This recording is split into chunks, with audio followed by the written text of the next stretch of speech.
notifications going to your phone, like an Amber Alert, like evacuate. I get alerts from Denny's. There actually was a bunch of houses right here that aren't here now. You can see, look how big the river is, like the riverbed. Holy, look at this Dollar General, bro. It blesses your heart to see the way people have come together. Yeah. I heard like 4 different people talking about like how everybody's just worried this initial hype's gonna die away and people are just gonna forget about it. And really none of these communities can afford to be forgotten.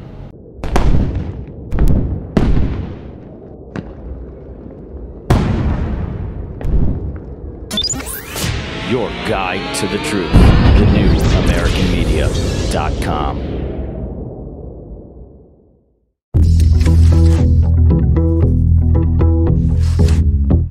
My name's Grizzly. We are headed to Weaverville to drop off some donations.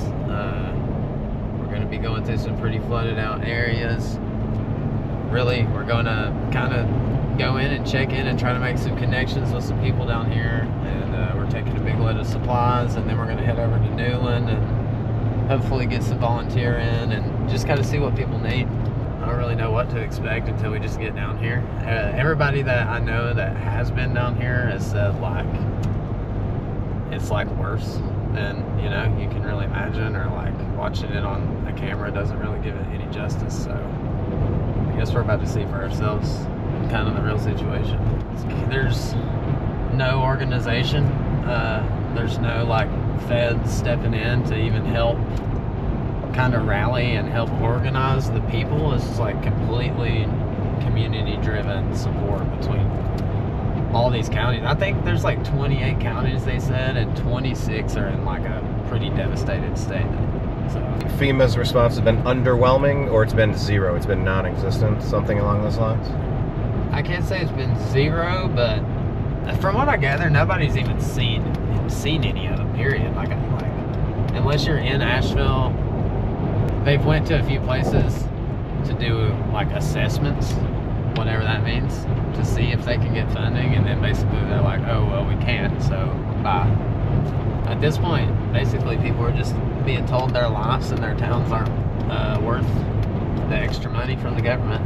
So thank y'all so much for coming. yeah, We just opened yesterday. Yeah. And we're hoping to, if anything, we're just helping people find their way to family and telling them what roads they can take to get around roads that are washed out, and Yeah, right now people want to help, but it's so hard to get a hold of anybody and figure out who needs what. And nobody's really stepping in to like try to organize the people, and it's just people helping people the best they can. So. Yeah.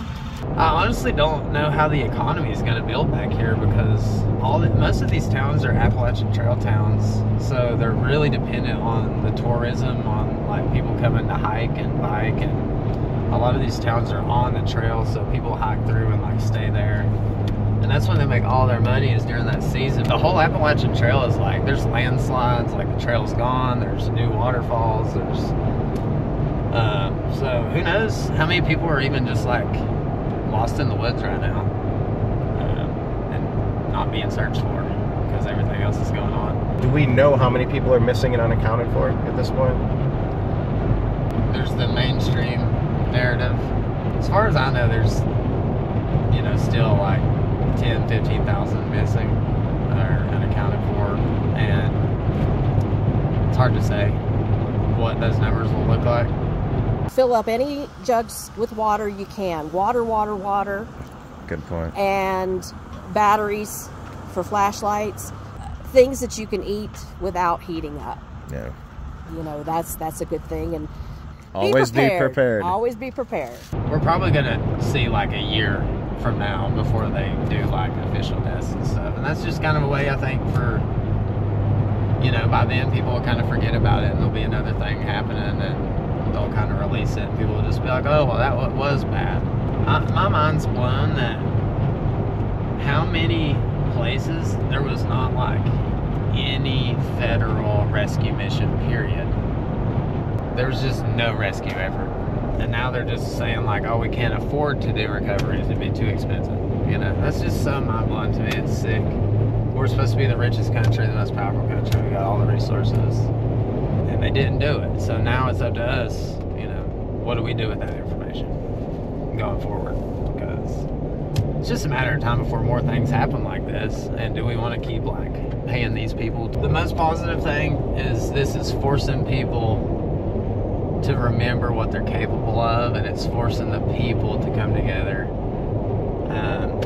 And it's a reminder of what's important. And it's these communities are devastated, but now all they have is each other, and there's a power in that, and there's something special in that too. So, but what hurricane like gets all the way into the Appalachian Mountains and is still a hurricane? You know, like usually by the time it's here, you might get like a tropical storm or something. You might get just some like heavy thunderstorms, like heavy rains, but like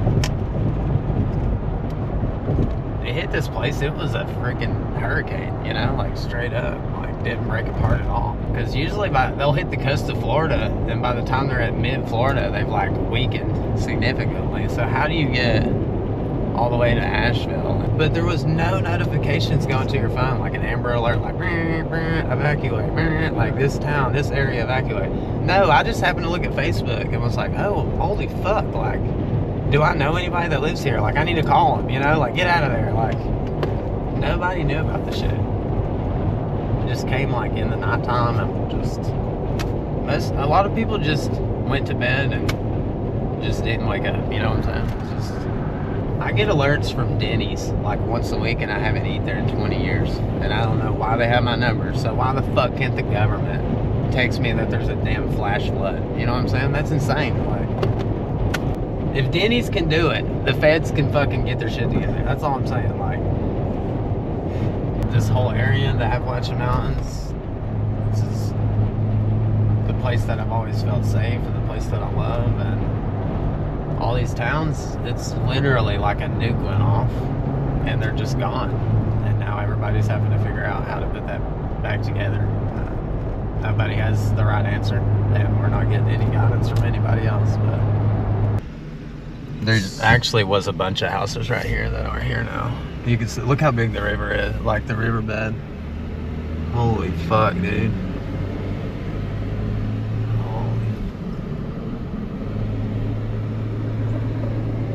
That's like a pretty small river too, man. That's like none of that. Happy to see some places that are okay, and then obviously there's a lot of people that aren't okay, you know, even right there. It's just like one little spot. There's definitely just like a bunch of houses that used to be there that are just completely gone, you know. Yeah, I think the biggest thing going forward from here is hopefully people will be aware of how difficult this is going to be for all these communities to recover. It's going to take years, and it's basically coming down to other small town communities that are going to be sponsoring individual families and bringing resources from their communities directly to them, spending their gas and their time to make sure all these communities stay alive long enough to rebuild the entire infrastructure from the ground up and try to open up the Appalachian Trail and get tourism back. I mean, that's going to take years and years and years. This is going to be a long process, and hopefully we can get people to come together and support some of these families that aren't so close by, because it's going to be eating up and just be taxing on everybody down here. So really, it's hopefully we can bring more of the country together to realize this is going to be an ongoing issue. Yeah, I feel like there needs to be an efficient supply chain. Yeah, no, the way that it's going right now is not going to be sustainable, especially through winter, because the moment it starts, it snows down here quite a bit. The moment it starts snowing, it's going to be, for people like me, it's going to be that much harder, and everything's already muddy, like everything's been like washed out. So once there's snow on the ground, it's going to be nearly impossible to get to these people. So we got like a good month and a half, like a month maybe, to like really figure out how to get thousands of people set up to survive the winter. They're not going to be working. They're not going to have any power. They're not going to have clean water. Some of them, a bunch of people aren't going to have electricity even a month from now. So this is far from over, man. Like, I really don't, it's not going to be sustainable unless the feds or some really big private individuals start like doing some organized, directed relief and response. Because towns like mine can't keep helping forever. You know, it's just not going to be sustainable. So most people are like still having to try to work while trying to help everybody else. There needs to be, like I said, this is, yeah, imagine if we had a federal emergency management agency that could, like, you know, that would be crazy. Like, we should, what if we all took a little portion of our money every like week or month and like gave to something like that, so if anything happened, oh wait, oh, it's gone? There should be a coordination of resources. Oh, there's no, from full-time people whose job it is. There's no money to do this. To do it, apparently, from the federal government. So, yeah. But congratulations, $157 million to Lebanon. Yeah. Not North Carolina. No. We're in Weaverville. A lot of these guys, most of them are like volunteer firemen. They're basically taking donations here to put on these different trucks. This was a safer place relatively, but it's kind of right in the middle of a lot of heavily hit towns. So from here, they're able to get donations onto these trucks and deliver them to the other towns around and in Asheville. So I just need to ask that. Yeah, we can pay that. We give them some.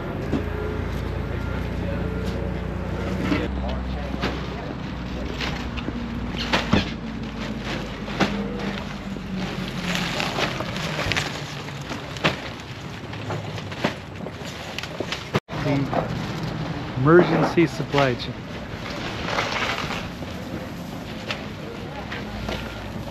This is what it looks like. Yeah, this is what it looks like.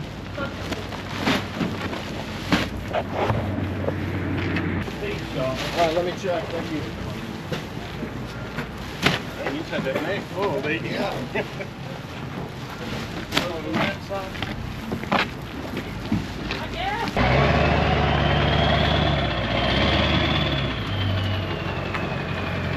Feels like we're not getting the real story here. Everybody can lose a house in no matter what situation, fire, storm, wind. Yeah. But to lose your whole livelihood and everything, I mean, that's the part that's kind of griping me. Is And your whole community. Yeah. Lose the entire neighborhood. That's what we're just here trying to do, is let more people hear the story. Yeah. More people need to understand, like, this is not okay. It's not being put out there enough, for sure. And it's not fixed. You know, it's like people have moved on to new things, and Yep. For sure. I don't know. I think it'll be long since this hurricane hits Florida too. That'll be their focus. And you won't hear anything up here. Yeah, it'll be washed out of the news cycle. Yep. Being prepared is one thing, but you know, something like this comes along once in a lifetime. Wasn't nobody ready for this. No. I've been fortunate for where I'm from. You've been there. We've been very fortunate. I got no, you won't hear me complain about nothing. I worry about the other people. And I admire Hunter's. He has a passion for it. How did this first drop off go? How you feel about it? Very good. Went good. We got the things that they asked for. Yeah. As much as we could. We're still going to need probably blankets, sleeping bags, stuff like that to bring back. Okay. But right now, I think it went well. Heck yeah, awesome. On to the next place again is what? Newland, Newland. North Carolina. All right. Apparently, they got hit pretty hard. So, where we're going now, I know the church we're going to had 2 feet of water in the church. I think the pastor lost his home. So, okay. I think they got it pretty rough. Just do whatever you can to help somebody else. You're gonna make me cry. Well, that's what it is. We're all just trying to do something. Yeah. Are we going to sit here and watch? Like, we're just going to ignore it? Yeah. Well, we're going to ignore it. People are. I know, but those aren't people. No. I don't know what we call them, but like those aren't people. I tried to raise him to be, you know, always do for somebody else. Yeah. Because it could be us next time. There, but for the grace of God, go I. exactly. These people could be in our town Yeah. the next time doing for us. The golden rule: do unto others as you wish they would do to you. Exactly right. Just try to pay goodness My forward. mom always told me, you treat people how you want to be treated. Yeah. And that's what I try to do. Well, this is good. On to the next one. Yep. Let's crush it. Ready? Doodling. In a time like this, they're busting ass. They have good people behind them, but there's just not enough. I mean, you guys are talking to the locals, and nobody else is helping. Just because people here are strong and capable doesn't mean they don't need a ton of help right now, you know? So that's why I'm not encouraged. I'm honestly just more and more disappointed that there's not more being done. From big picture, like they're even saying like this is not sustainable, like we're worried about what's going to happen in a couple weeks or a month. Like that's what's on everybody's mind here. Like, yeah, we can do this for a while, like we got each other's back, but when winter gets here, and also like to rebuild a city or a town without aid from like big, you know, the government or huge corporations with billions of dollars, like if you have to do that out of your pocket, like, and what I'm hearing is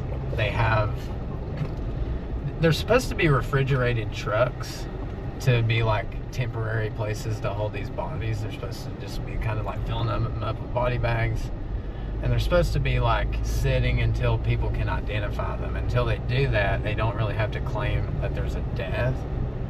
But a lot of these places don't have power or reliable power, so I'm hearing that like basically the bodies are sitting there rotting and they're not going to be identifiable.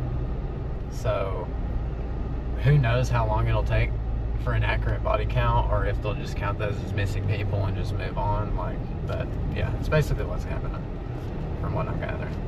He confirmed that he knows there's trucks like full of bodies, and he was super surprised. Like, he didn't know, he's a local, he was surprised that the narrative is being told of like, you know, a couple hundred here, like 40 people here. He was like shocked, and he was like, man, there's bodies full of people that just they can't be identified. So that came from him. It's not just a supply line. The community's doing the cleanup, the community's doing rescue, the community is doing supply support, the community is digging up dead people and trying to, you know, sort through that. So, which is really dangerous. Like, people are also like reporting getting really sick around some of these areas and stuff. That's why if you're gonna like dig in the mud or do anything, you have to wear like full PPE, like mask, full suit, rubber gloves up to your elbow, tape it up, you know. Wow, that's a lot of mud. Oh my gosh, look at this. Look at this Dollar General, bro. What are we even looking at here? Basically, you're looking, you can see the water line. You see the water line? Oh, jeez.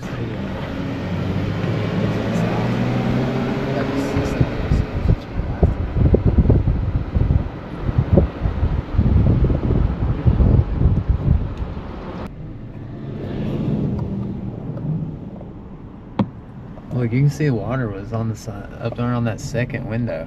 Oh, man. That's so much water, bro. If you think about that. Yeah. Like, from that creek, that little ass creek that wouldn't even go over your ankle hardly right now, was on the second story of that house less than a week ago. And if that place hasn't been treated, you could probably just condemn it. Oh no, all these houses will have to just be, because they're full of mold. Like, if you don't rip that shit out immediately, yeah, you got a week, and I mean, it's done. Like, it's just so full of shit and mold and chemicals and everything else. Like, will never be safe to breathe and live in there. Even the houses that are standing are just gonna have to be torn down. That is crazy, the water line on the roofs like that. And that's from like this little creek down here. Little tiny creek. Waking up to knee-high water in the upstairs bedroom. Yeah. Come on. That's a bad day.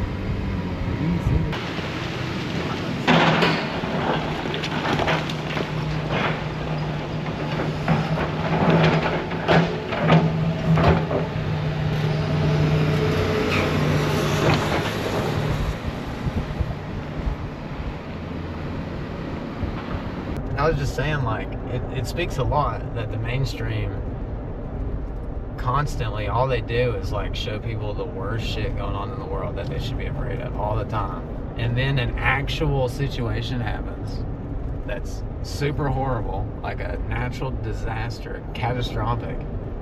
And all they're doing is telling people, oh no, there's nothing going on, nothing bad happened.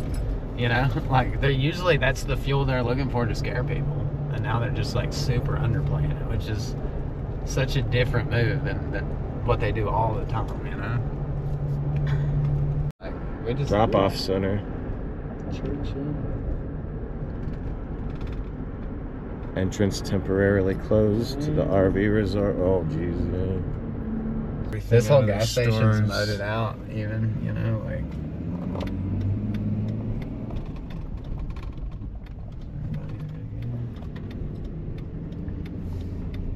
Oh wow, look at this gazebo's there. All these buildings. Oh shit. You know, these are all local businesses.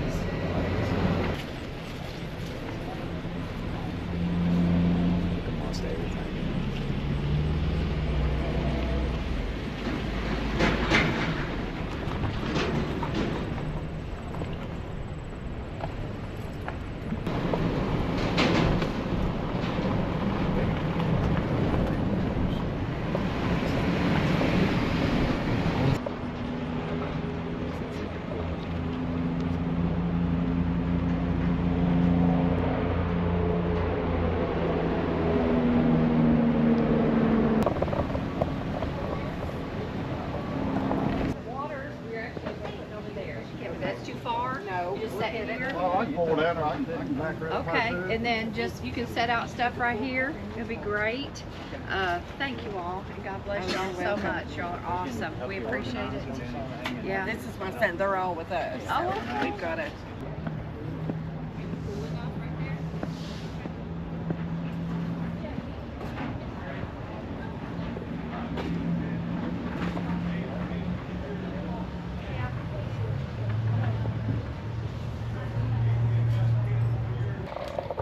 So this church was flooded and all this stuff has been taken out of the church and just put outside from the flood damage. Very sad situation.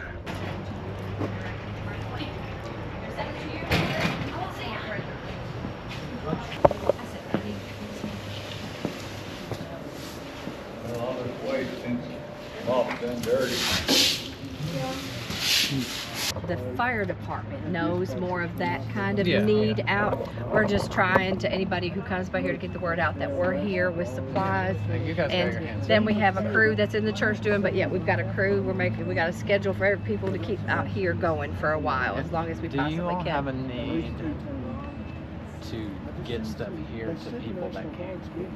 We have had several trucks that have come and to get, like the other day we had somebody that said, oh, there's people across the creek with no bridge that they're taking their ATVs, so they loaded their truck down from our stuff and then taking it to them. So we've tried to spread the word, come here, get whatever you need and take it to whoever if you know of somebody. You know, 'cause Yeah. there's so many rumors going around. Oh, I know, and there's a lot of untruths, but then there's a lot that unfortunately is true. I'm trying to around disconnect here, with real yeah. people, see what they need. That's what I'm saying. And I'm trying to make ourselves useful. Yes. But we got a bunch of stuff we need to get rid of, get in people's hands too, because I think it's going to be more than just 2 or 3 weeks. It's going to be months. Yeah. You know. So there needs to be some sort of middle step toward rebuilding. Like they just need to stabilize room and board, sanitation, electricity. Just And you know, the our basics. county manager and sheriff and emergency personnel are awesome. Yeah. They've been doing such a good job, and I'm sure they're just exhausted too. They have to be. Yeah. And the Fed support is here. Like you said, it's here somewhat. Yeah. I guess. I just feel like more could be happening. Yeah. But you know, we've seen so much rain on tops of mountains. Yeah. That unusual. Just waterfalls coming down mountains, falling in. You know, going in the creek and feeding the river basins and stuff. And it was just overwhelming. So you never dream of mountaintops get enough water to flood, and then you got the landslides on top of that. So yeah, and it all rolls downhill. But you know, it's really blesses your heart to see the way people have come together. Yeah. And to help each other. It's the best of humanity during the worst of the times. That's right.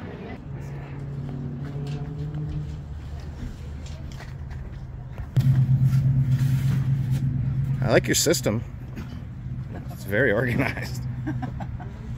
So I'm still alive today, and my son has a big passion for helping people. So we're supporting him in this and trying to help him. But this has broke my heart sitting there watching this today. But the power of prayer is still working, and I'm living proof, walking, talking, living proof. This man is too. He's been about dead 2 or 3 times. 2 or 3 times. Yeah. So we have. He's raised me up again too.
Yeah, we just got done dropping off some supplies at the Church of Jesus Christ in Newland, North Carolina. And we're now entering Tennessee. And yeah, we just entered Tennessee. We were able to, yeah, they still really need a lot of stuff. It was a good connection to make. The whole town pretty much got wiped out by this little creek, and 6 of the 8 restaurants that were in the town are completely destroyed. The church had 3 or 4 feet of water in it, so they're having to completely trash everything and cut out all the drywall and insulation. Everybody's just trying to kind of band together and take care of each other. And most importantly, we're getting to talk to real people and make real connections. So as we plan going forward into long-term recovery, that's kind of what I'm trying to do. Just have some people I can reach out to and see who needs what. And these communities are going to need support for months and months to come. So feel good about it. It's good to get down here, good to make some connections. That town was considered to be like kind of mildly affected comparatively, and even to say that, like, because that town is completely like devastated, like as far as like their economy and a bunch of families, and like basically the whole downtown just got flooded out. So it's weird to me, the disconnect between the reality here and what's being projected to the rest of the country. And people down here don't even know, and people up there don't know. But people down here, they seem to be holding hope, you know, and they're holding food distribution. Yeah, a lot of these places, as you drive past, there's so many points that are collecting supplies. I heard like 4 different people talking about like how everybody's just worried this initial hype's gonna die away and people are just gonna forget about it. And really none of these communities can afford to be forgotten. Especially they've already been forgotten by the federal government. So we're just gonna have to keep making noise about it and keep trying to get people help. And this will be like a lifetime thing for some of these places to just remotely get back to what they used to be at all. School is gone, bro. That high school got hit. That school is gone, bro. Really, the biggest thing is we need honesty, transparency, and communication, you know? And then we need people to take initiative and just make it happen, because nobody's gonna do it for us. It's gonna take a bunch of people that care about people, not about money. Like, care about what's right and do that. You know, if you can help, then help. Do what's right.